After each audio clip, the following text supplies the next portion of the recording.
Assalamualaikum warahmatullahi wabarakatuh.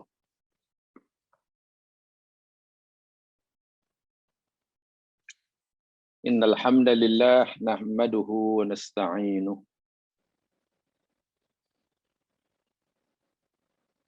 wa natubu ilaihi wa nastaghfiruh.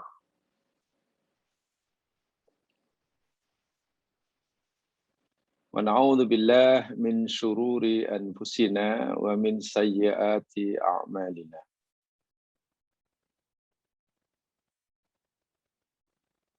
May yahdihillahu fala mudilla lahu wa may yudlil fala hadiya lahu.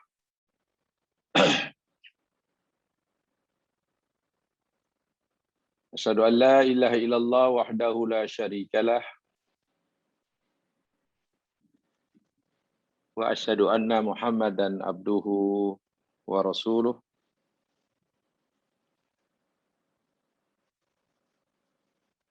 Allahumma salli ala Muhammad wa ala ali Muhammad. Kama sallaita ala Ibrahim wa ala ali Ibrahim. Wa barik ala Muhammad wa ala ali Muhammad. Kama barakta ala Ibrahim wa ala ali Ibrahim.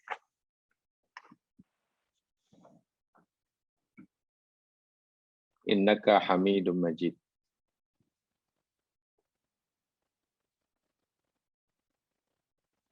Bismillahilladzi la yadurru ma ismihi syai'un fil ardi wala fis sama' wa huwas samiul alim. Bismillahilladzi la yadurru ma ismihi syai'un fil ardi wala fis sama' wa huwas samiul alim. Bismillahilladzi la yadurru ma ismihi syai'un fil ardi wala fis sama' wa huwas samiul alim. Rabbi shrah li sadri wa yassir li amri wahlul 'uqdatam min lisani yafqahu qawli. Amin ya rabbal alamin.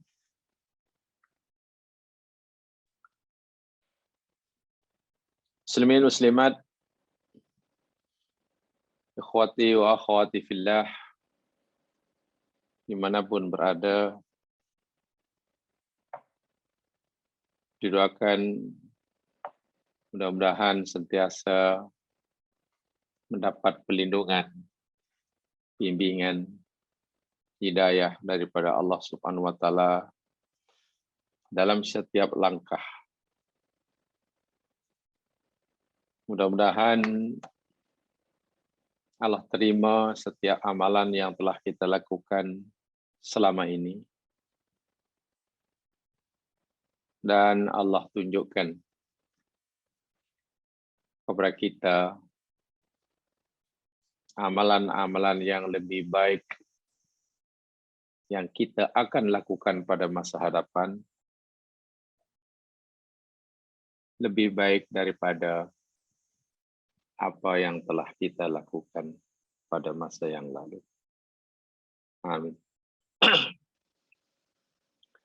Hari ini kita akan teruskan semula siri kajian kita Surat Yunus. Dan kita akan bicarakan sama ayat yang ke-101. Surat Yunus ayat 101. Coba lihat Qur'annya, kita pelajari sama-sama insya-Allah.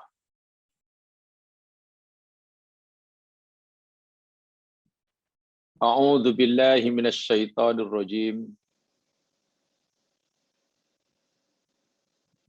Qul inzuru madza fis samawati wal ard.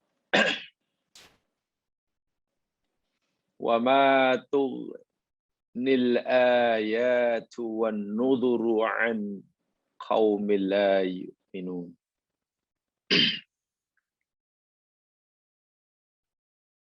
Kul katakanlah, unzuru, lihatlah, pandanglah, perhatikanlah, renungkanlah, kajilah olehmu. Mahadza fis samawat. Apakah yang ada di beberapa langit? Wal ardi, dan yang di bumi. Wa ma tughnil ayat, dan tidaklah memberi faedah, memberi manfaat tanda-tanda tersebut, wan nuzur, dan juga macam-macam peringatan, an qaumil la yu'minun, daripada kaum yang tidak beriman.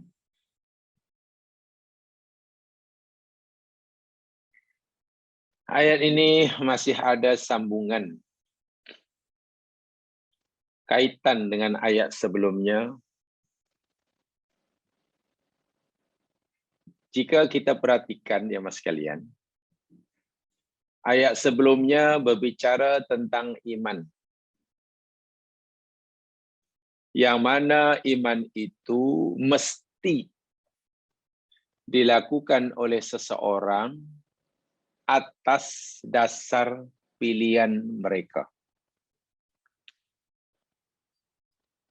Ayyakuna yajibu ayyakuna ikhtiyaran. Iman itu mesti dilakukan, dipilih oleh seseorang atas dasar pilihan mereka. La bil ijbar wala bil ikrah. Bukan kerana paksaan, bukan karena terpaksa. Betul ya? Ayat sebenarnya cerita tentang perkara ini. Sebab itulah ayat ini, yakni ayat yang kita nak pelajari ini, menunjukkan, membimbing manusia bagaimana cara mereka beriman kepada Allah dengan iman ikhtiari, bukan iman terpaksa. Ayat ini salah satu daripada cara Allah menunjukkan jalan kepada manusia agar mereka dapat beriman kepada Allah secara ikhtiari, pilihan, bukan terpaksa. Bagaimana caranya? Allah suruh memperhatikan segala apa yang Dia cipta. At-tafakkur fi khalqillah. Berfikir, memikirkan tentang ciptaan Allah. Di situ disebutkan apa saja yang ada di langit, apa saja yang ada di bumi, yang dicipta oleh Allah. Jika manusia dengan akal anugerah Allah, mereka memanfaatkannya dalam kadar yang paling maksimum, bersungguh-sungguh, dengan jiwa yang terbuka, ingin mencari kebenaran, bukan kepuasan, kebenaran. Ketika mereka hendak mengkaji alam dan isinya, pasti nanti akan menemukan bahwa di sebalik alam yang sangat mengagumkan ini, pasti ada kuasa yang maha dahsyat yang mengatur segala-galanya. Dan itulah Allah Subhanahu wa Ta'ala. Bolehlah untuk sementara kita simpulkan dengan mengkaji ciptaan,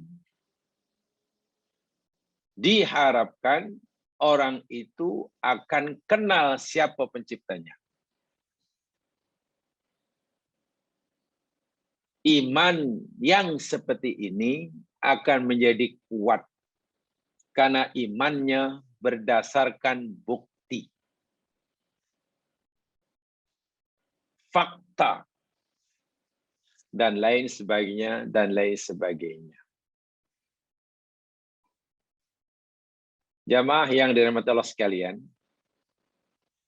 mari kita coba memahami ayat ini ya dalam konteks kekinian. Coba kita memahami ayat ini dalam konteks kekinian.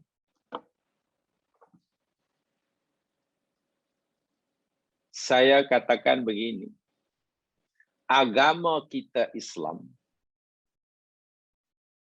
dengan iman kepada Allah sebagai rukun,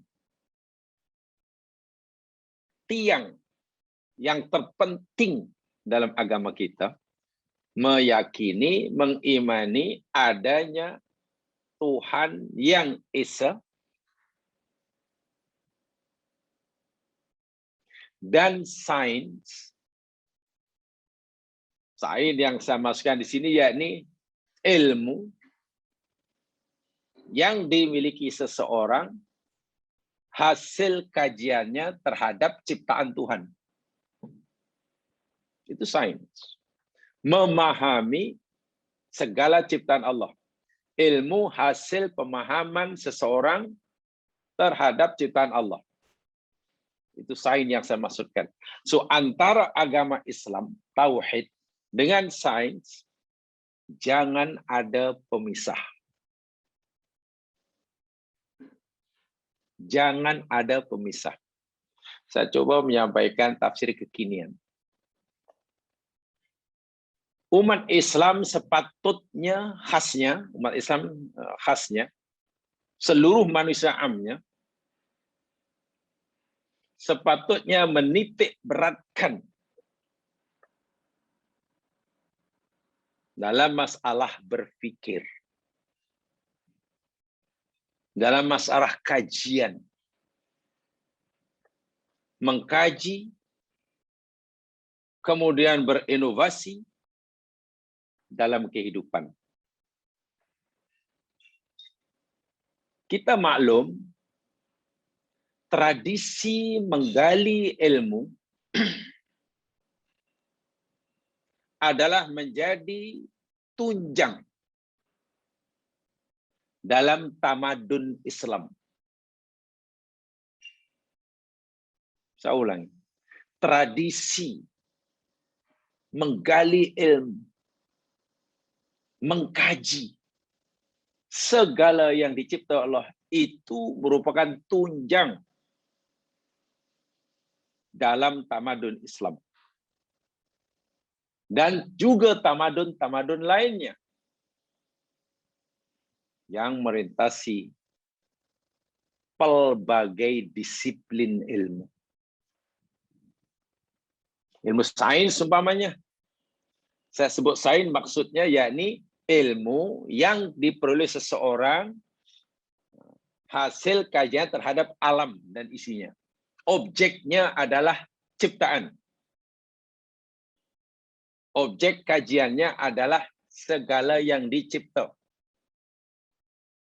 Yang boleh diindra, yang boleh dilihat di mata, difahami oleh akal fikiran. Istilah kami dahulu yakni ya dipanggil ilmu yang berkaitan dengan fisika. Karena sains pasti tidak mampu membincangkan masalah metafisika. Tidak mungkin. Yang dibicarakan oleh sains hanya alam-alam fisika. Alam metafisika, sains pasti angkat tangan. Ilmu sains umpamanya, yang merupakan ilmu fardu kifayah,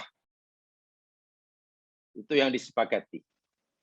Fardu kifayah, bukan fardu ain.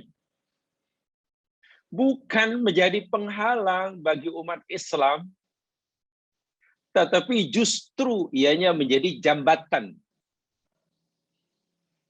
dalam membantu kehidupan mereka. Bagaimanapun, kehebatan ilmu hasil kajian terhadap bumi, langit, dan isinya, sehebat manapun, sekagum apapun nanti yang dirasai oleh pengkaji-pengkaji, tentu tidak sebanding, tidak setanding dengan kehebatan dan kebesaran yang menciptanya, yakni Allah Subhanahu wa Ta'ala. Karena dia bukan sekadar pemilik benda yang dikaji oleh manusia, dia juga pemilik ilmu yang akan didapati oleh manusia tadi.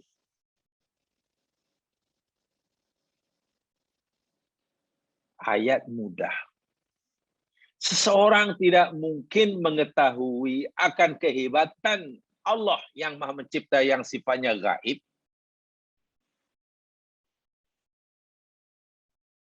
jika ia tidak mengetahui akan kesan kehebatannya itu pada ciptaannya. Mungkin orang sudah percaya bahwa Allah Maha Hebat, tapi kepercayaannya akan menjadi lebih kuat jika ia telah memahami kehebatan ciptaannya. Ramai orang Islam yang sudah yakin bahwa Allah itu maha bijaksana. Tapi keyakinannya bahwa Allah maha bijaksana akan menjadi lebih mantap jika ia dapat melihat, merasakan kesan kebijaksanaan itu pada alam yang dicipta. Semua ya umat Islam sudah yakin bahwa Allah itu Al-Latif, yang maha lembut. Tapi keimanannya kepada Allah, bahwa Allah itu Al-Latif, maha lembut, akan lebih kuat jika ia telah dapat memahami dan merasakan kesan kelembutan sifat Al-Latif dalam alam ciptaannya. Nah, disinilah rahsia kenapa Allah suruh umat manusia untuk memperhatikan alam ciptaan. Unduru.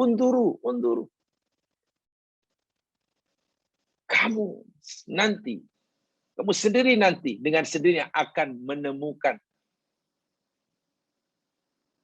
Tuhan yang mencipta. Seakan-akan Allah berfirman, coba kamu renung betul-betul alam ciptaan. Nanti kamu akan menemukan aku. Akan mengakui kewujudan aku. Kekuasaan aku. Dan insyaAllah dasar. Dan ini telah dibuktikan. Umat-umat Islam dahulu dalam masa kejayaan Islam. Islam melahirkan pelbagai banyak cendekiawan Muslim. Sarjana Islam waktu itu. Dalam pelbagai bidang. Tak perlu diragukan pada masa dahulu ya. Dalam pelbagai bidang. Pelopor-pelopor Muslim.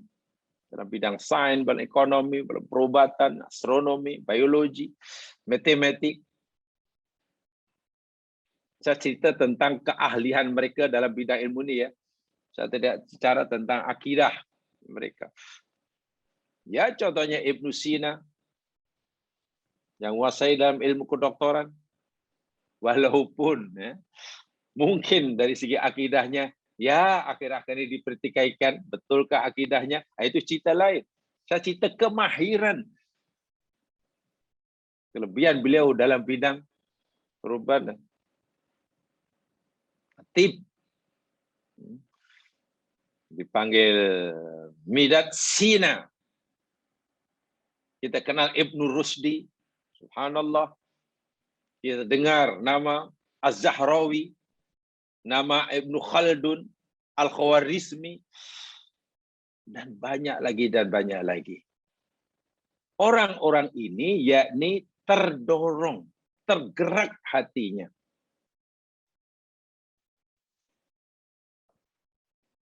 dengan panggilan Allah melalui ayat-ayat yang seperti ini.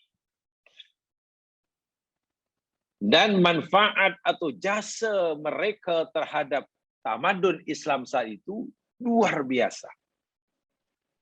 Luar biasa. Ini dia. Jamaah sekalian, ayat ini ditujukan pada seluruh manusia. Orang kafir atau orang yang sudah beriman.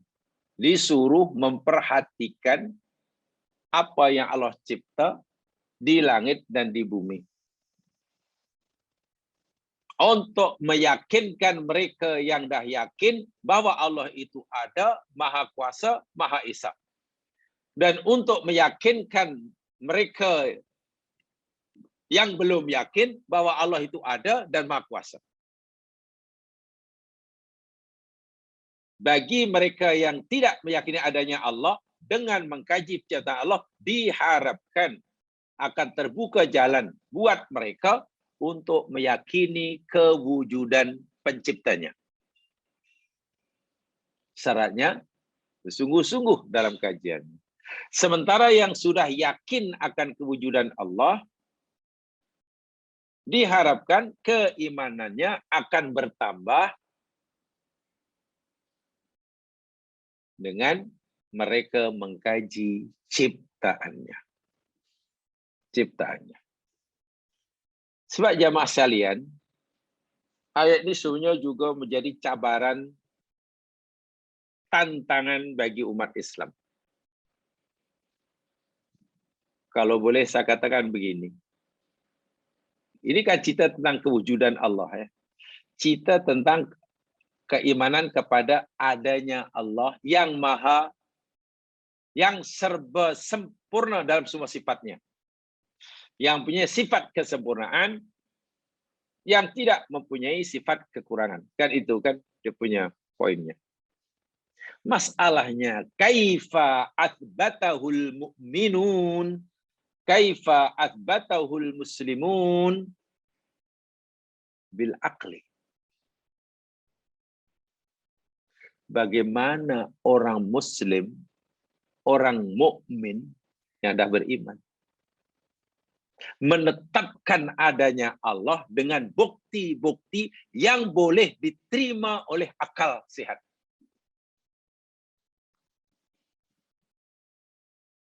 Ini masalah. Saya ulangi. Orang mukmin percaya bahwa Allah Subhanahu wa taala itu wujud. Masalahnya bagaimana kita hendak meyakinkan, menambahkan keyakinan kita atau meyakinkan mereka yang tidak percaya adanya Tuhan bahwa Allah itu wujud dengan bukti-bukti, fakta-fakta yang boleh diterima oleh akal.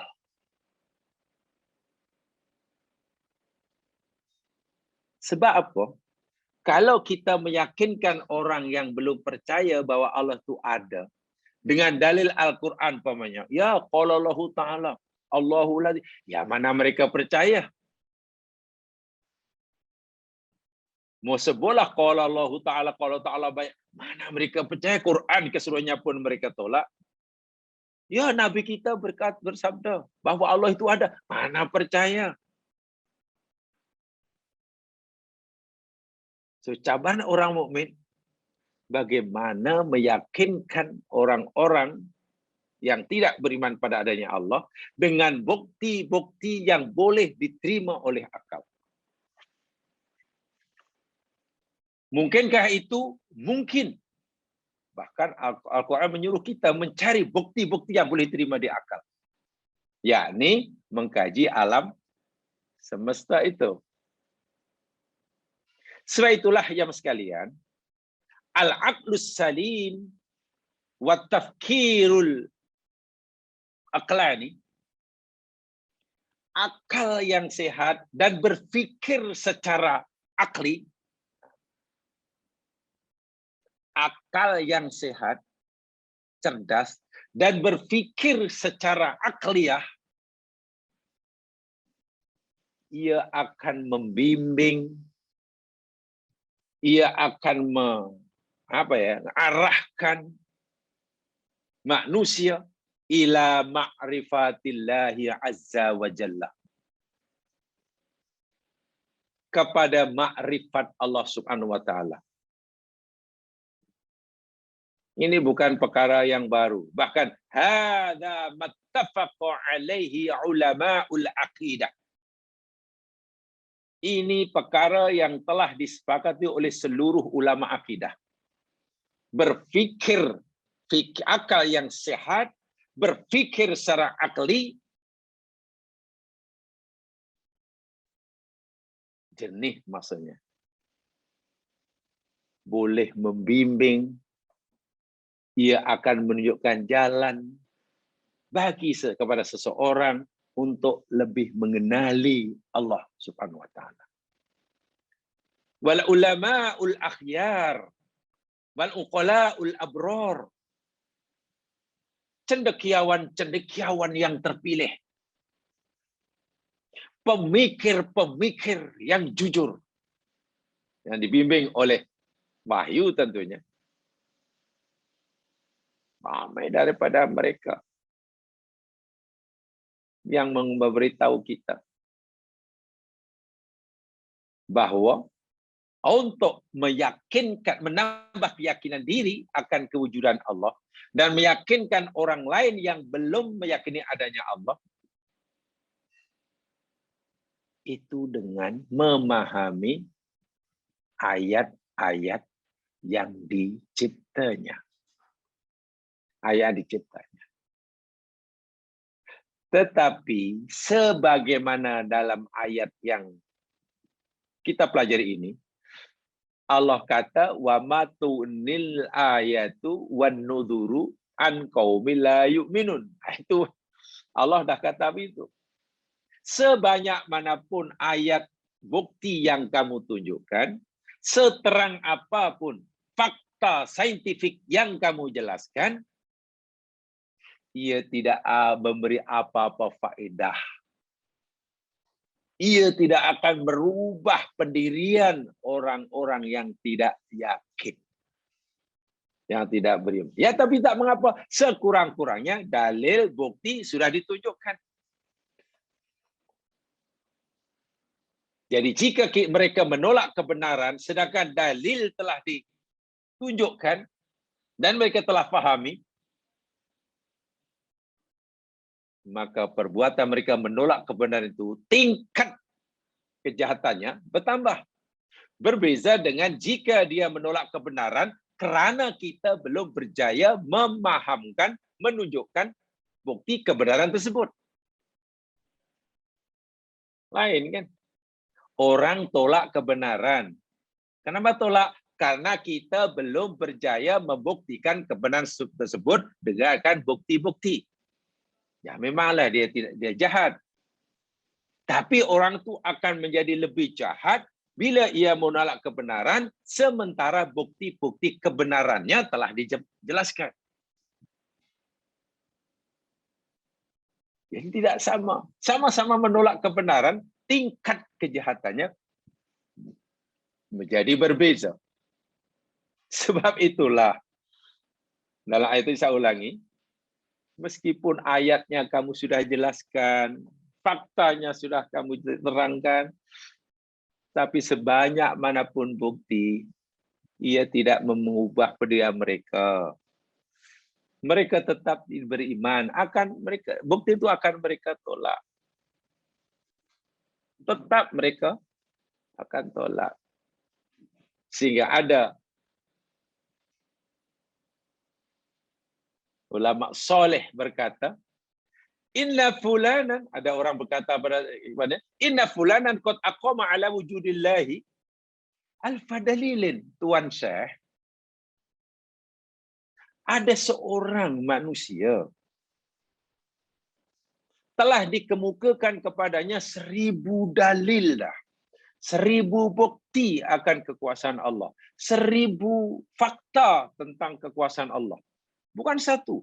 Dah, jelas dah 1000 fakta sudah sebutkan. Tapi fayaruddu, tapi tolak juga. Macam mana tu? Wah, sudah 1000 yang disampaikan. Tapi tolak juga. Apa kata orang soleh yang bijaksana ini? Li'anna fulan hadha fi nafsi al-fusuha. Ya, kamu telah mengemukakan 1000 dalil, 1000 bukti. Tapi orang itu ada 1000 subhat juga dalam hatinya. Dalam hatinya 1000 subhat. Sebab itu tidak memberi apa-apa manfaat. 1000 bukti kamu tunjukkan, dalam hatinya ada 1000 subhat. 2000 bukti kemenangan kamu tunjukkan, dalam hati orang itu ada 2000 subhat. Kalau begitu, yang menjadi penghalang mata hati seseorang untuk mengakui kewujudan Allah, walaupun telah ditunjukkan pelbagai bukti yang nyata, bukan karena kurangnya bukti, bukan karena kurang jelasnya kewujudan Allah, tetapi hati mereka penuh dengan syubhat. Sehingga adalah dalam kata-kata bijak, yakni al-haqqu laisa bimahjub. Kebenaran itu tidaklah terhijab. Saya ulangi. Kebenaran itu tidaklah terhijab, tidak terhalang. Tak ada penutup. Kalau kebenaran itu tidak terhijab, tidak tertutup, kenapa tidak semua orang dapat melihat kebenaran? Tidak mengakui kebenaran. Oh, masalahnya bukanlah kebenaran itu yang tertutup, mahjub. Walakinnaka antal. Tetapi engkaulah yang hatimu tertutup. Tapi hati orang itu yang ada penutupnya, bukan kebenaran yang menutupi, yang menghalang seseorang tidak dapat mengetahui kebenaran, bukan kebenaran itu ada penutup, tapi hati, mata hati yang nak melihat itulah yang tertutup. Yaitu Quran kata tadi, macam-macam nudur, macam-macam ayat, tetap tidak memberi manfaat bagi orang yang tak beriman. Tak beriman itu hati tertutup. Tak beriman itu dalam bahasa Arabnya kufur kan, dalam bahasa kalimat lain kan kufurnya Mas. Kufur itu maknanya apa? Kufur itu maknanya menutupi. Kafara, yakfuru, kufrun. Kufrun itu tutup. Tuh, orang putih ambil daripada kalimat kufur jadi cover itulah. Kufr, cover. Samalah. Kufrun, cover, kufur, cover. Tutup. Jadi bukan al-haq yang tertutup. Bukan kebenaran yang tertutup. Hati, mata hati yang nak melihat itulah yang ada kufurnya. Ada covernya. Wa'iyadu billah, tu'madu billah. Allah berfirman, "Dzalika bi annallaha huwal haq." Yang itu khususnya Allah adalah Al-Haq. Kita sudah pelajari ya dalam ciri lepas. Apa mana Al-Haq dalam Al-Quran, mana Al-Haq sangat banyak kan. Satu yang banyak hak itu yakni sesuatu yang jelas, yang nampak, yang tidak berubah-ubah. Satu di antara makna. Satu di antara makna hak yakni sesuatu yang jelas, nampak, terang, dan tidak berubah-ubah. Itu Allah. Jadi Allah itu al-haq, kebenaran mutlak. Kebenaran mutlak. Sehingga tidak ada sesiapa pun yang sepatutnya boleh mengingkarinya. Ya mas sekalian,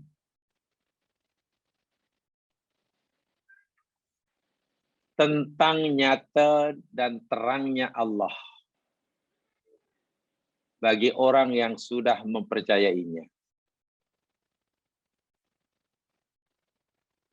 Bagi mereka yang belum mempercayainya, dipersilakan oleh Allah untuk mempelajari bukti-bukti kewujudan dan kekuasaannya melalui alam ciptaannya.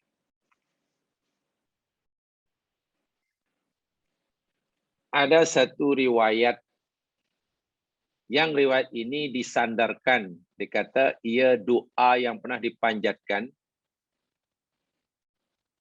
oleh cucu baginda Nabi, Husain bin Ali, di Padang Arafah. Ada yang kata begitu, tapi nampaknya ini tak begitu dipersetujui oleh semua ulama Islam. Yang pasti, ucapan ini yakni termasuk kata-kata hikmah yang diucapkan oleh Ibnu Athaillah. Saya tertarik dengan ucapannya, berkaitan dengan inilah Allah dan ciptaan Allah sebagai bukti Allah. Dia telah bermunajat begini. Ilahi, kaifa yastadillu alaika bima huwa fi wujudihi muftaqirrun ilaika. Saya ulangi. Ilahi, kaifa istadallu alaika bima huwa fi wujudihi muftaqirun ilaik. Wahai Tuhanku, bagaimanalah dapat dijadikan dalil sesuatu untuk menunjukkan kewujudanmu. Wahai Tuhanku, bagaimana sesuatu itu dapat dijadikan dalil untuk menunjukkan kewujudanmu. Sedangkan segala sesuatu yang wujud itu semuanya berhajat kepadamu. Jadi terbalik ini bagi orang sudah meyakini sungguh akan adanya Allah. Orang yang benar-benar meyakini, seyakin adanya Allah, sebenarnya tidak perlu bukti lagi kewujudannya. Begitulah maksudnya. Ayakunu li ghairika minadh-dhuhur ma laisa laka hatta yakuna wal mudhiru lak. Apakah mungkin ada sesuatu yang lebih terang, lebih nyata, lebih jelas kewujudannya daripada kewujudanmu? Wah, ini betul-betul munajat orang yang sudah sangat kenal Allah ini. Dia boleh, ya Allah, apa mungkin ada sesuatu yang kewujudannya lebih nyata daripada kewujudanmu? Bagi kita yang masih awam, mungkin kita kata banyak. Contohnya apa? Ya, contohnya pokok. Kewujudan pokok lebih meyakinkan kita karena mata kita nampak. Tangan kita boleh pegang. Kewujudan Allah, ya kita tak nampak, kita beriman. Jadi kalau kita tanya, adakah ada sesuatu yang wujudnya lebih nyata daripada kewujudanmu? Kalau ini dikemukakan pada orang seperti kita, banyak. Matahari lebih meyakinkan. Karena kita nampak, bagi orang yang sudah sangat kenal Allah, kewujudan Allah itulah sesuatu yang paling terang, paling nyata berbanding kewujudan ciptaannya. Alasannya apa? Kewujudan Allah bersifat azali, dia kekal,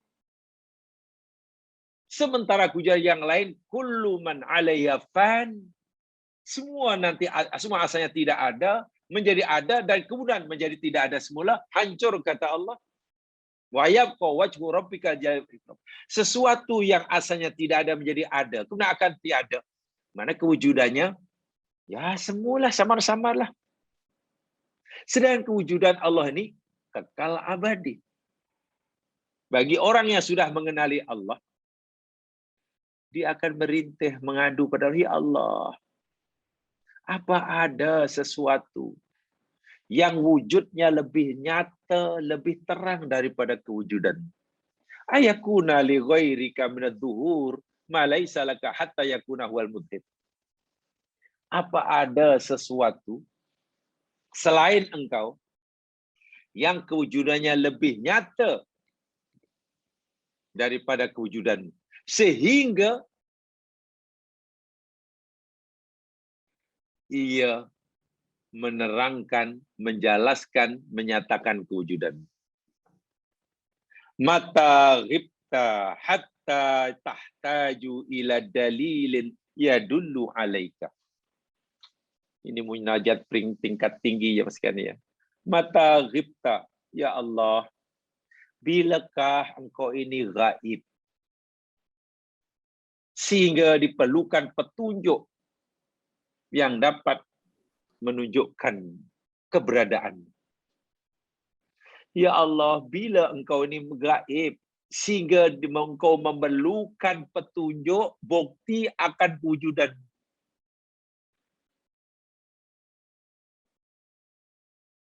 Kan Allah tidak pernah gaib, Allah sentiasa syahadah, begitulah. Betul Allah gaib, tapi Allah kan juga syahadah. Jadi bila engkau tiba-tiba tiada ya Allah, sehingga engkau memerlukan sesuatu untuk menunjukkan kewujudan. Wa mata ba'utta hatta takunal athar yallati tuwasilu ilaih. Dan bilakah engkau ini berada di tempat yang jauh daripada hambamu? Bila engkau ini berada jauh daripada hambamu ini, ya Allah. Dari ada alam, ya Allah. Sehingga kami perlu wasilah untuk dekat denganmu. Jawab sekalian, saya ulangi. Tadi saya katakan ada yang berperak ini doa yang pernah munajat pernah dipanjatkan oleh cucu Nabi di Arafah. Walaupun ada ulama yang lain mempertikaikan. Tapi yang pasti ini boleh dilihat dalam kitab Al-Hikam. Kata hikmah Ibnu Athaillah. Satu munajat orang yang sudah sangat mengenali Allah. Kewujudanmu sudah sangat nyata ya Allah, sehingga tidak perlu ada sesuatu bukti untuk menunjukkan kewujudanmu. Mana ada sesuatu yang lebih nyata kewujudannya daripada kewujudanmu. Ya Allah,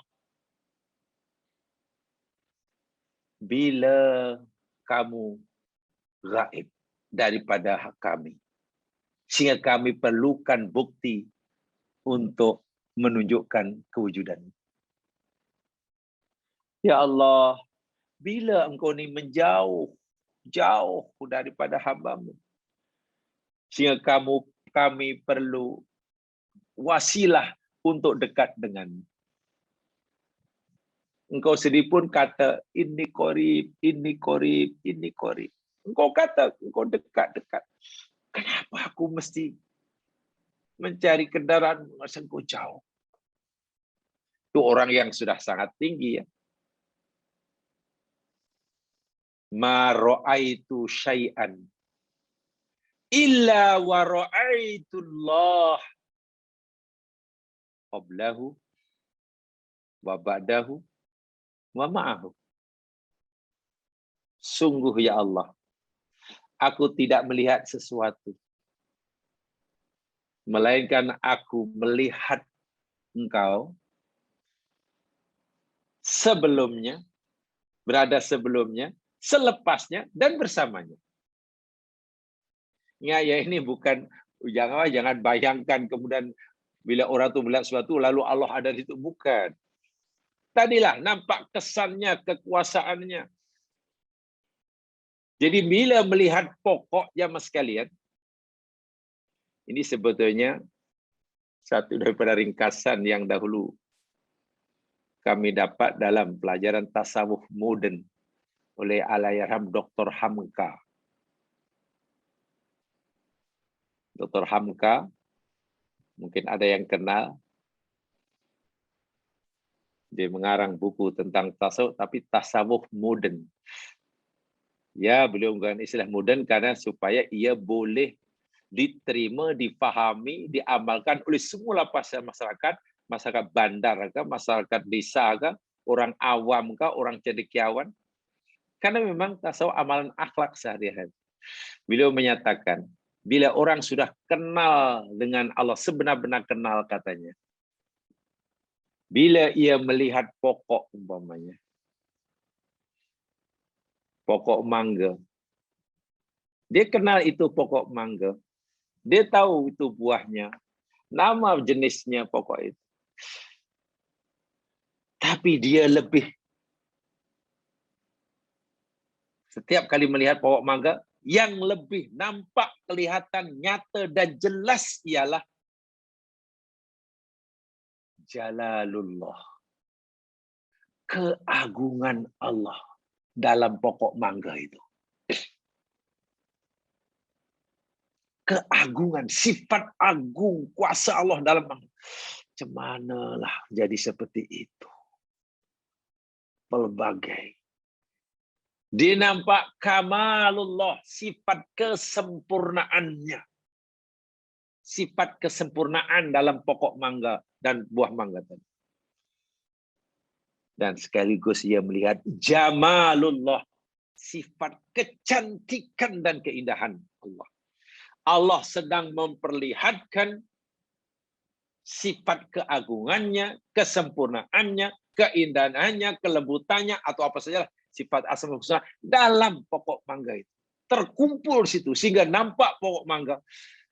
Karena itu yang dilihat oleh mata hatinya, dia hanya subhanallah, subhanallah, makin tunduk, makin tunduk. Itu orang sudah sangat kenal Allah. Sehingga nampak apa saja yang dilihat itu tadi, yang dimaksudkan, melainkan melihat Allah itu maksudnya melihat itu, kekuasaannya. Orang seperti ini mana dalam hidup tak reti nak cela buah, tak reti nak cela itu, nak reti nak kecewa. Kemana saja mata memandang? Apa saja makanan yang dirasa? Dia sedang merasakan, melihat dengan nyata keagungan Allah, kekuasaannya, kesempurnaan. Ya, kita mungkin belum sampai ke sana. Tapi kita wajib berusaha untuk itu. Fikirkan yang di sebelahnya. Alhamdulillah kita sedikit banyak. Walaupun baru mula belajar tentang tafakur ulul albab. Kan tafakur itu maknanya ingin mencari makna di sebalik sesuatu yang kelihatan. Kan? Seorang tafakur itu orang yang ingin mencari makna di sebalik sesuatu yang dilihat. Bila tengok pokok mangga, bukan hanya pokok mangga yang kelihatan, yang kemudian terfikir manisnya, yang kemudian terfikir harganya. Ingat tempoh hari pernah saya nyatakan ya. ABC pergi ke satu taman bunga yang sangat indah, cantik, menawan. Bila sampai di taman bunga, terlintas dalam pikiran dia. Terus terlintas. Kalaulah bunga ini aku beli daripada tuan punya kebun ini di sini, harga sekian. Lalu aku bawa ke bandar Kuala Lumpur. Kos pengangkutan sekian, kos bekerja sekian, aku jual sekian. Oh, saya masih untung. Itu mula-mula yang terlintas dalam pikiran Maklum dia kaki niaga. Nampak taman bunga, duit, duit, duit. Itu pikiran peniaga. Salahkah itu? Tidak salah. Saya tidak cerita salah atau tidak. Saya cerita tingkat keimanan, tingkat ma'rifatullah seseorang kepada Allah.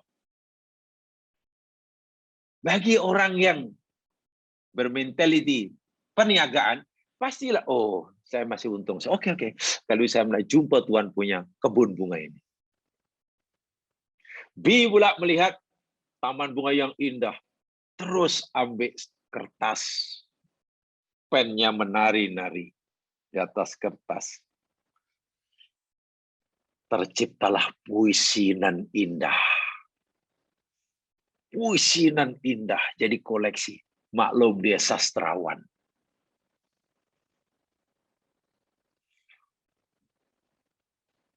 Si datang pula, tengok taman yang indah. Sama, taman yang indah. Keluarkan canvas, lalu buat contek-contek. Jadi lukisan yang menarik. Maklum dia seniman pelukis. Ya, seniman pelukis. Di mungkin tahu dah ingat kekasihnya. Karena mungkin dia sedang berkasih-kasihan. Wah, saya akan beli nanti jambak bunga. Aku berikan pada dia. Itu yang terlintas pikiran di. Maklum dia sedang kasmaran. Dia sedang kasmaran. Rindu dendam. Tiba yang terakhir. Yang dilihat sama, di tempat yang sama, suasana sama. Yang terakhirnya menangis saja melihat taman bunga tadi dengan keindahan. Hanya subhanallah. Ma khalaqta hadza batilan, ma khalaqta hadza batilan. Subhanallah, ma khalaq. Menangis ya. Makin tunduk, meremang. Kenapa ya? Ada 4 orang atau 5 orang melihat benda yang sama, di tempat yang sama, tapi kesannya berbeza. Ya, karena tingkat makrifatullahnya berbeza. Kita melihat taman bunga, dengan Abu Bakar melihat taman bunga sama, saya pasti berbeza kesannya pada kita dan pada Abu Bakar As-Siddiq. Itulah. Jadi orang yang seperti itu masalah tidak perlu banyak bukti untuk menunjukkan kewujudan Allah, keesaan Allah, atau apalagi lah sempat kesubuhan Allah. Cukup 1-2 bukti. Bahkan bagi orang sudah sangat kenal Allah Subhanahu wa taala, "Qulin zuru," kata Allah. Allah berfirman. "Qulin zuru," mungkin ya Allah, malunya lah ya Allah. Engkau masih suruh hambamu ini untuk mencari bukti bagi meyakinkan diri bahwa engkau ada. Mungkin rasa malu. Tentulah jamaah sekalian, bagi Rasulullah yang sangat mengenal Allah, kan tidak perlu kan mencari bukti-bukti seperti ini. Tapi ayat ini sangat penting, mustahab bagi kebanyakan orang, khasnya bagi mereka yang belum meyakini adanya Allah Subhanahu wa Ta'ala. Paham ya? Itu satu. Sengaja saya ingin sampaikan yang agak kekinian. Sekarang, saya ingin kutip juga apa kata Dr. Yusuf Al-Qaradawi. Yaqulu Dr. Muhammad Yusuf Al-Qaradawi, sorry. Apa kata bekas rektor Azhar University, Dr. Said Tontowi, Yusuf Al-Qaradawi bilang. Yusuf Al-Qaradawi tak pernah jadi rektor, jadi Syekhul Azhar. Said Tontowi, Syekhul Azhar. Dalam tafsirnya, beliau berkata begini, "Anna fitratallahi allati fataran nasa 'alaiha", bahwasanya fitrah manusia yang Allah ciptakan atasnya ini, hiya khairu dalilin ala wujudihi. Itulah sebaik-baik bukti yang menunjukkan kewujudan Allah, kesempurnaan Allah. Wujudan tatazalzalu lahul jibalur rawas. Kewujudan Allah mana boleh mengguncangkan bukit gunung ganang. Wala tazalzalu hada yaqin wujudi azza wa jalla fi nufusihim wa fi kulli dzarratin min kayanihim. Boleh mengguncangkan jiwa mereka, bahkan setiap sel yang ada dalam tubuh mereka. Kata Said Tantawi, adanya fitrah kita yang Allah cipta, itu bukti yang paling nyata kewujudan Allah. Alasan beliau dahulu, sebelum kita menjadi manusia sempurna seperti sekarang, masih berada di alam darah, dipanggil, kita sudah dibaiat oleh Allah mengakui kewujudannya. Alastu bi rabbikum. Itu kata beliau. Jamaah yang dirahmati Allah sekalian, Allah memperkenalkan zatnya dengan nama Allah. Kalimat yang sebenarnya tidak perlu diterjemahkan, karena setakat yang saya tahu lah, wallahu alam, yang mungkin orang lain tahu, mungkin lebih tahu. Setakat yang saya tahu, kalimat Allah ini memang tidak ada terjemahannya dalam bahasa apapun. Walaupun ada yang coba menguraikan kalimat Allah daripada kalimat alif lam ha alif, daripada ilah menjadi Allah. Yang pasti kalimat Allah ini kalimat yang berdiri sendiri. Allah sendiri yang memperkenalkan zatnya dengan nama Allah. Adapun ada ulama bahasa yang coba menguraikan kalimat Allah berasal daripada kalimat ini dengan ini, ya wallahu alam. Saya mengerti pendapat yang pertama, kalimat Allah ini kalimat yang Allah sendiri memperkenalkan zatnya dengannya, dan dia tidak ada terjemahan dalam bahasa apapun. Sehingga disebut al-ismul a'zam. Jamaah sekalian, Allah yang menyuruh manusia untuk mengkaji ciptaannya bagi menunjukkan kewujudan dan kekuasaannya. Nama Allah, kata Allah di dalam Al-Quran, disebut lebih daripada 2.600 kali. Jumlah yang banyak, 2.600 kali. Banyak tuh. Dalam Quran yang kita baca adalah wa kanat wahidatan minha kafiyah tamamal muslim. Yang sebetulnya jangankan 2.600 kali, satu kali saja ia telah memadai bagi seorang mukmin muslim untuk merasakan ketenangan dalam hatinya. Bagi orang mukmin muslim, jangankan menyebut 2.000, 1.000, 100 kali, menyebut sekali Allah, itu pun hati sudah jadi tenang. Li'anna qalbal muslim, karena hati seorang muslim mukmin itu yatma'innu bidzikrillah, menjadi tentram, tenang dengan menyebut Allah. Sama dengan menyebut namanya, mengingati sifat-sifatnya, mengingati akan janji-janjinya, memahami akan firman-Nya. Maknanya banyak kan dalam bidzikrillah itu maksudnya. Sekali sudah sebut Allah. Coba baca sejarah sedikit sahaja. Apa yang dikatakan oleh Bilal ketika disiksa oleh tuannya karena ia menerima agama Islam. Suruh baring dalam besi yang panas, disabut.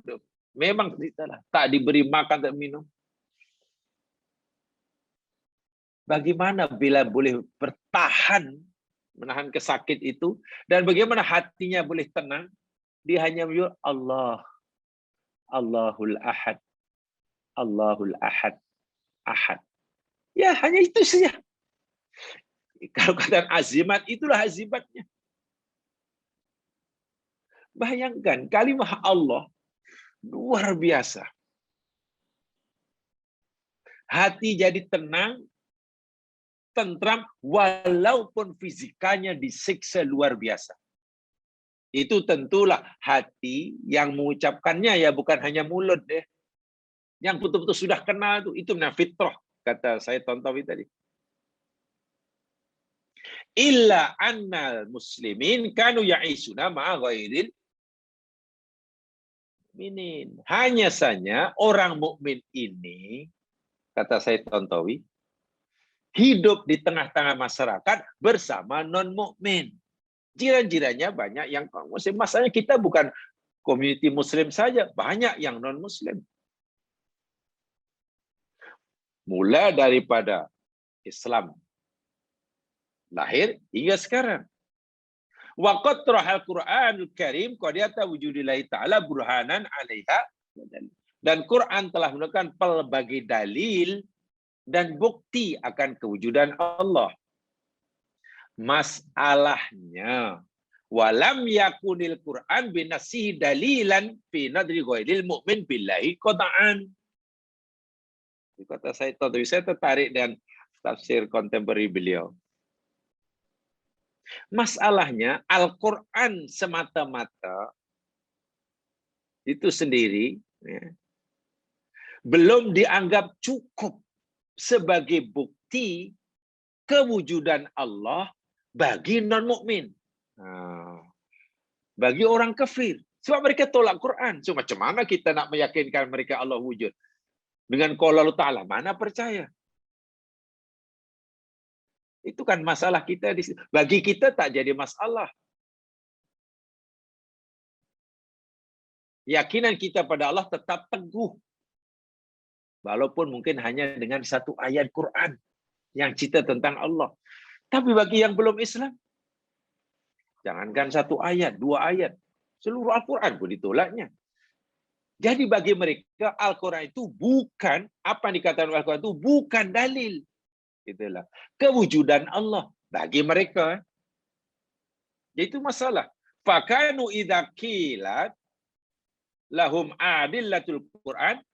Sebab itulah kepada mereka ini non-muslim. Jika kita katakan pada mereka dalil Quran, ini Quran kata ayat sekian, surah sekian, Nabi sabda, hadis ini, mereka akan kata qalu nahnu la nu'min, kami tak beriman.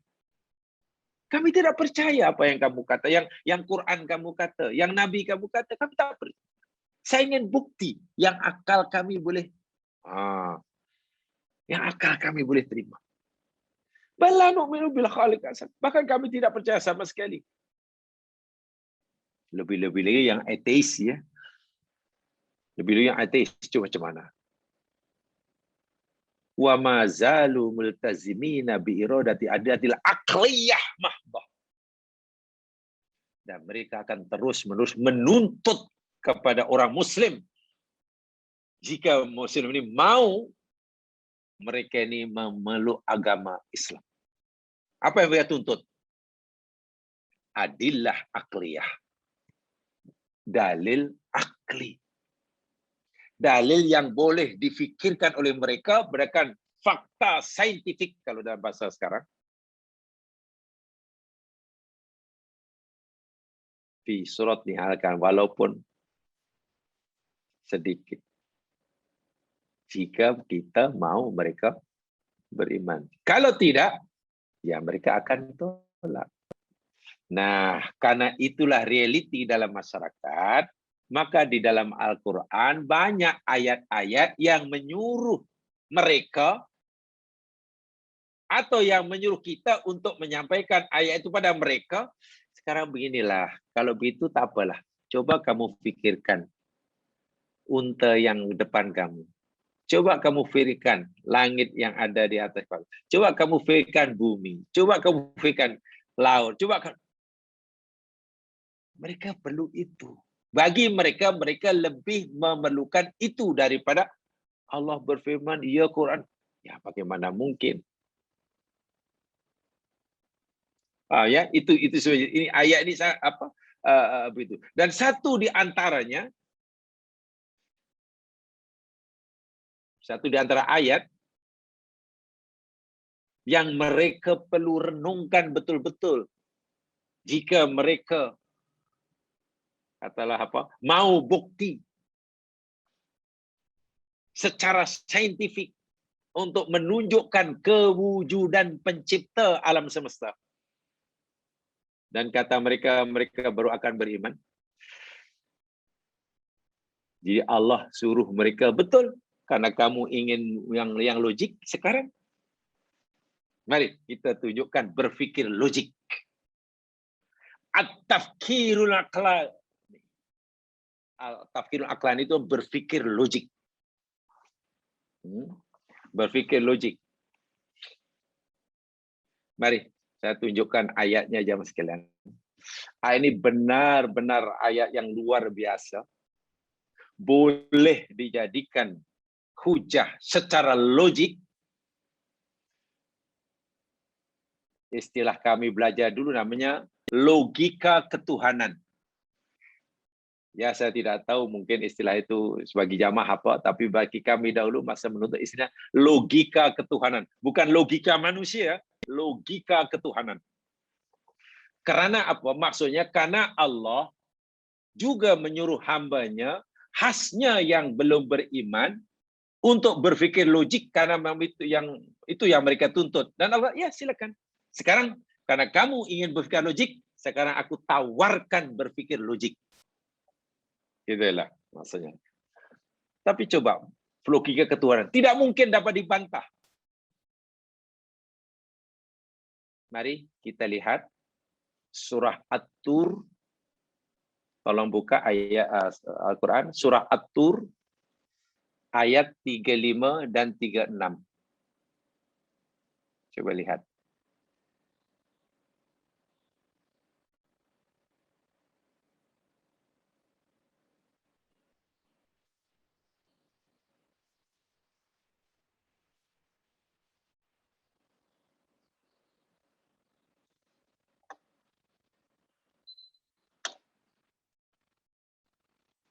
Sudah? At-Tur 35 dan 36. Tolong, ada yang mungkin dengan sukarela membacakan? 2 ayat itu saja. Silakan. Saya nak minum dulu.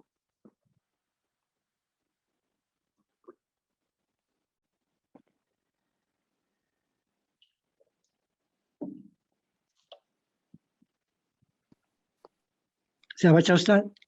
Silakan.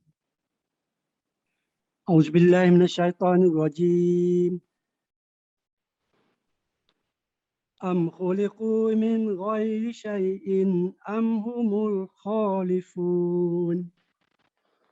Am khalaqus samawati wal ard bal la yuqinun. Masya-Allah, tabarakallah. Inilah logika ketuhanan. Tadi saya katakan, karena orang mukmin, ya bagi orang mukmin yang sudah beriman tak ada masalah.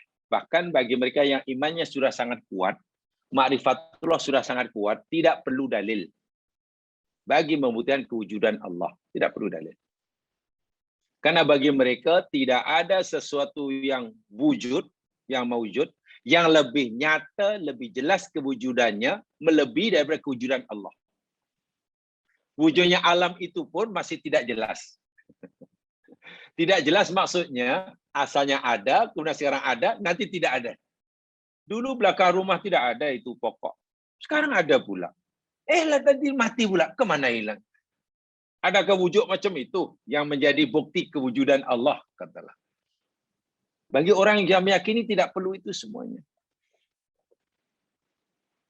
Tapi Karena realiti dia, kita ini hidup di tengah-tengah masyarakat yang ramai tidak mengakui adanya Allah atau meragukannya, atau kita sendiri belum kuat keyakinan kita untuk perlu meningkatkan keyakinan kita. Dan biasanya manusia ini akan mudah mempercayai sesuatu dengan yakin bila sesuatu itu boleh dibuktikan dengan akal, diterima di akal, boleh dilihat, boleh dipandang, ya secara logik lah. Jadi Allah Subhanahu Wa Taala melayan ini, dan ini tidak salah. Seakan Allah memang beginilah. Karena kamu ini nampaknya terlalulah berfikiran logik. Semua kamu ingin logikan, tak apalah. Termasuk nak percaya pada aku pun kamu perlu bukti yang logik. Berfikiran logik, at-tafkir al-qalani, tak apalah, oke. Sekarang kami tawarkan kepada kamu, mari berfikiran logik. Tapi ingat, ini logika ketuhanan yang pasti benar dan pasti tidak akan dapat sesiapa yang akan menafikannya. Coba perhatikan ayat ini. Allah bertanya pada mereka, Am khuliqu min ghairi syai' am humul khaliqun. Bahkan adakah khuliqu, mereka diciptakan, mereka termasuk yang ateis tadilah. Adakah mereka diciptakan min ghairi syai', tanpa sesuatu. Mereka diciptakan daripada tanpa sesuatu, tanpa sebab, tanpa ada yang menciptakan. Dalam bahasa mudah begini. Adakah mereka fikir mereka ini ada daripada tiada? Adakah mereka ini ada karena diadakan oleh tiada? Sorry. Dalam bahasa logika, Allah bertanya, adakah mereka yang sekarang ini ada diciptakan oleh benda yang tiada? Begitulah. Mungkinkah menurut logik akal, berfikiran waras, berakal sehat, benda yang ada diadakan oleh benda yang tidak ada? Itu kan tidak logik sama sekali. Itu yang Allah tanyakan yang pertama. Yang kedua, amhumul khaliqun. Atau jangan-jangan mereka sendiri yang mengadakan diri mereka sendiri. Kamu nampak pokok mangga, jangan-jangan pokok mangga itu sendiri yang menciptakan kewujudannya. Jangan-jangan cili itu sendiri yang punya kehendak untuk dia jadi pedas. Betul lah, saya yakinlah. Saya pikir memang tebu itu sendiri yang punya kemauan untuk menjadikan dirinya manis. Betul lah, kita ini memang ada karena kehendak kita sendiri. Kita yang mengadakannya. Logika begitu. Begitu yang kedua. Jadi logika Tuhan itu logika yang betul-betul luar biasa. Atau yang ketiga. Sebab di sini ada tiga. Am khalaqus samawati wal ard. Atau mereka fikir langit, bumi, yang kewujudannya sangat sempurna ini, mereka yang menciptakannya. Mana masuk di akal, bumi, langit, dan isinya mereka yang cipta. Sedangkan kewujudan langit dan bumi itu jauh lebih awal daripada kewujudan mereka. Satu. Mana logik penciptaan langit bumi itu jauh lebih dahsyat daripada penciptaan diri mereka sendiri. Lebih rumit, lebih canggih. Ya, kalau itu puncanya satu aja lah. Walaupun mereka berfikir, yang mereka kata fikir logik itu sebenarnya tak logik. Tapi mereka tetap tidak mau beriman, walaupun logika mereka sudah hancur. Berfikir logik mereka yang mereka bangun itu sudah roboh. Bila berhadapan dengan logika ketuhanan seperti ini, Tapi mereka tetap la yuqinun, tidak berani, yaitu masalah mereka. Jadi kalau itu mereka tidak beriman, ini makin terang. Bukan sebab tak paham, bukan sebab tak ada bukti, bukan tak cukup dalil, bukan karena yang ditawarkan Islam ini tidak logik, bukan. Semua itu bukan. Habis kalau semua itu bukan, kenapa mereka tetap diaman? Ya karena itu pilihan mereka. 100% itu pilihan mereka. Kalau dalam bahasa agama, ya karena sombongnya. Gitulah. Jadi patutlah, wajarlah jika nanti mereka diubah di neraka itu. Memang patut sekali. Karena semasa di dunia sebenarnya tidak ada alasan untuk mereka menolak kewujudan Allah. Gitulah. Untuk menolak, mengakui adanya Sang Pencipta. Coba perhatikan. Ini logika, ini satu di antara logika Tuhan yang bagi saya sangat tertarik. Dan ayat ini sangat menarik sekali lah. Boleh jamaahkan untuk jadikan hujah. Kalau bagi orang berfikir logika lah, terhadap segala sesuatu kan dia logik. Bahkan dahulu kalau katalah sempat diadakan, katalah ada sarjana Muslim lah, berdebat dengan Stephen Hawking, saya ingat. Stephen Hawking pun runtuh bangunan berpikir logika yang dibangun. Walaupun beliau seorang ahli fisik modern terkenal, yang tidak mengakui adanya Tuhan karena semua kebetulan, dengan cara pikir itu pun mesti mereka sudah. Dalam ayat ini sebenarnya ada 3 yang Allah tidak sampaikan. Ada 3 perkara yang Allah nak sampaikan pada mereka yang inginkan logika. Yang pertamanya, antakunu qad khuliqtum duna sabab, ay duna khaliq. Coba kamu fikir, kalau kamu kata yang mencipta itu tidak ada, sehingga kamu tidak mempercayainya. Pertama, coba kamu fikir dengan logik kamu yang kamu katakan hebat itu. Mungkinkah kamu ini ada, diciptakan oleh benda yang tidak ada? Itu makna khuliqu min ghairi syai'. Kan tidak mungkin kan? Tidak mungkin kan sesuatu yang tiada boleh mengadakan sesuatu. Tidak mungkin. Mesti diciptakan oleh sesuatu yang ada. Paham ya? Itu nomor 1. Hada batil. Ini batil, ini logik yang batil. Yungkiruhul aqlu. Akal waras, akal sehat pasti tidak mau menerima.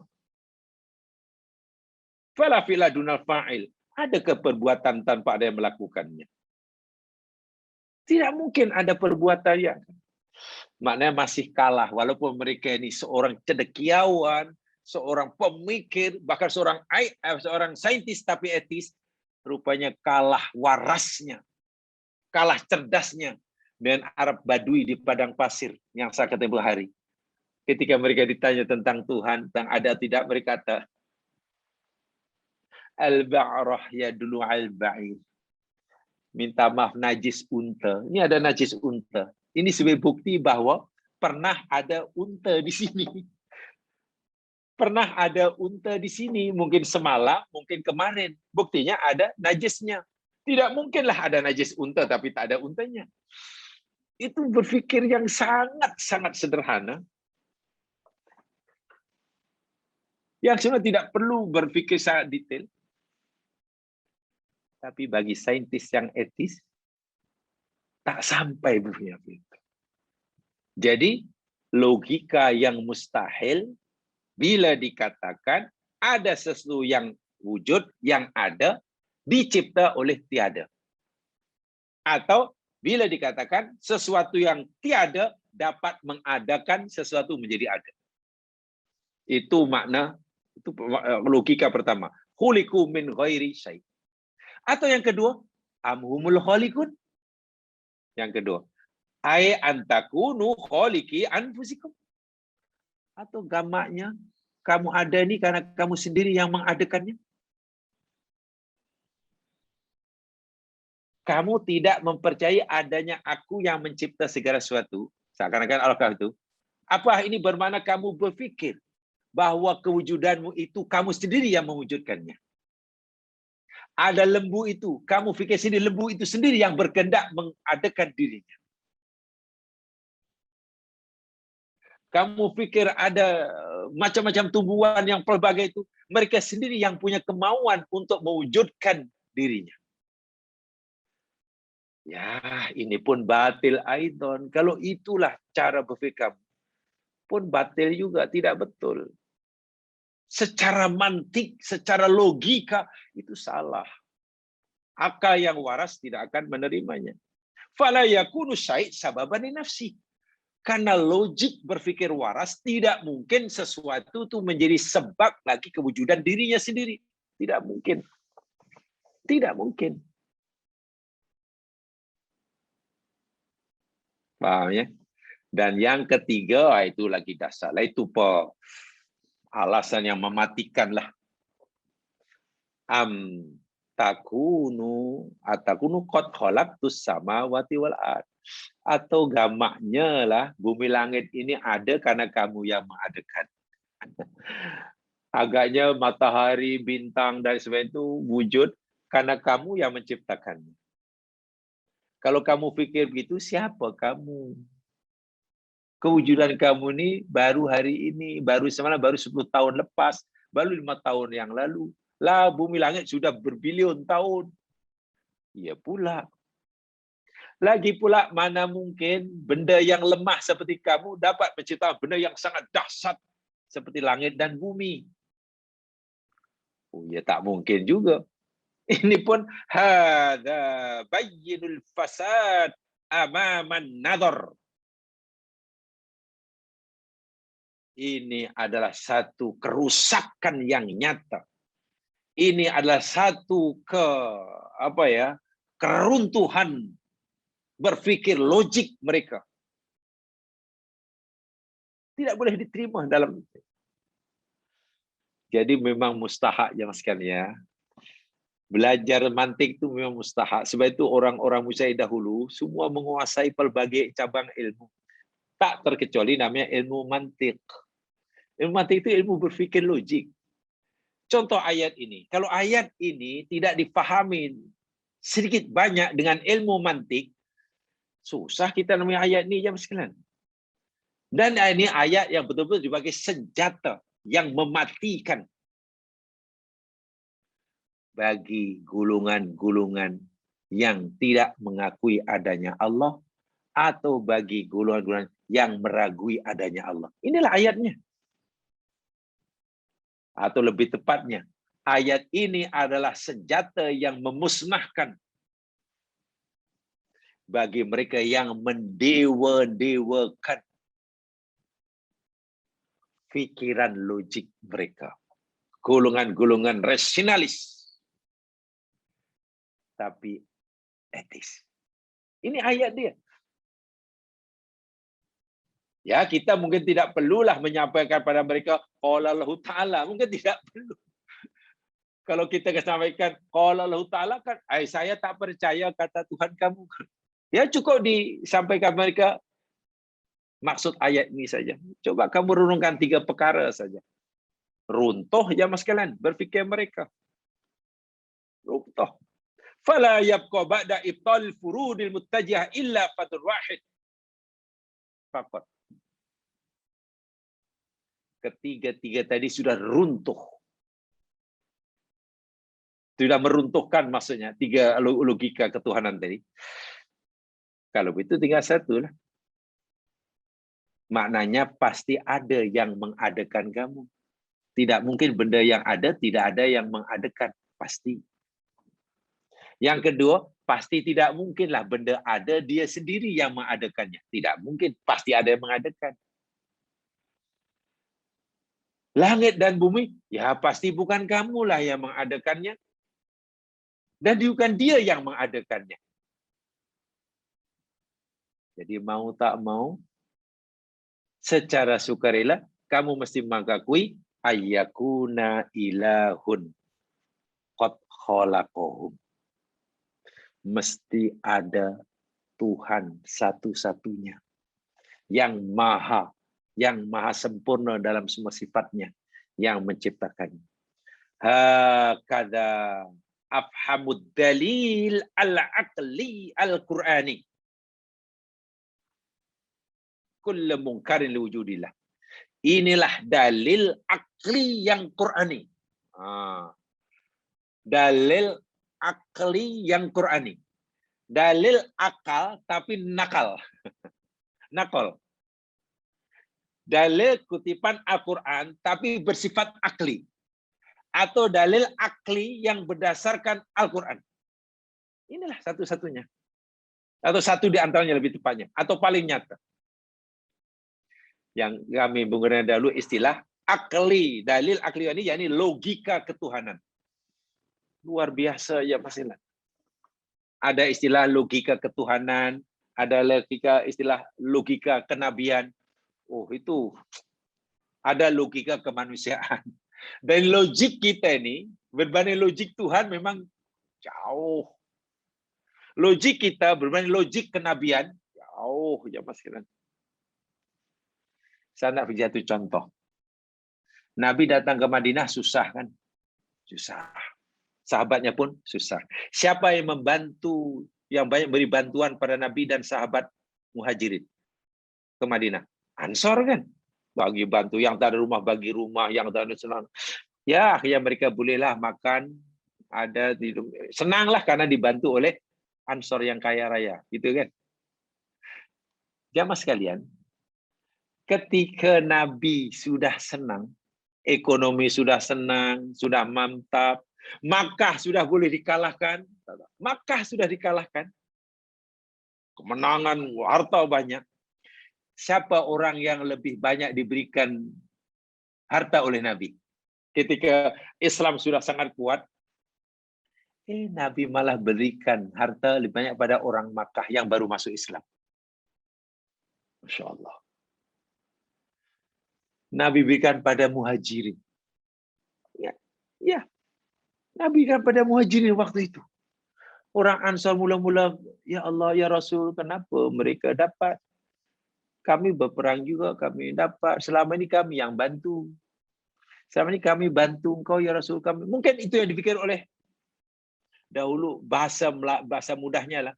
Dahulu kamu dan sahabat kamu, ya Rasul, susah. Kami yang bantu kamu. Banyak, sehingga senang. Sekarang kenapa bila kamu sudah senang, bantuan malah kamu beri pada orang lain. Kenapa kamu tak bagi kami? Seakan-akan itu yang dibikin oleh Ansor. Dan Ansor pernah protes ya Mas sekalian. Tapi tengok logika kenabian. Kalau logika kemanusiaan begitu kan. Kalau kita tolong orang yang susah, sekarang orang itu jadi senang kan. Sepatutnya kita kan yang paling utama pertama untuk dia bagi hadiah ke, kalau ajak melancong kita yang pertama diajak melancong. Pasal apa? Kan kita yang selalu banyak tolong dia, banyak bagi dia. Sehingga wajarlah kalau kita orang pertama yang diajak melancong lah, dibagi itu. Bagi orang lain pula. Melancong malah mengajak orang lain, bukan kita yang diajak. Logika manusia macam itu. Tapi logika kenabian tidak.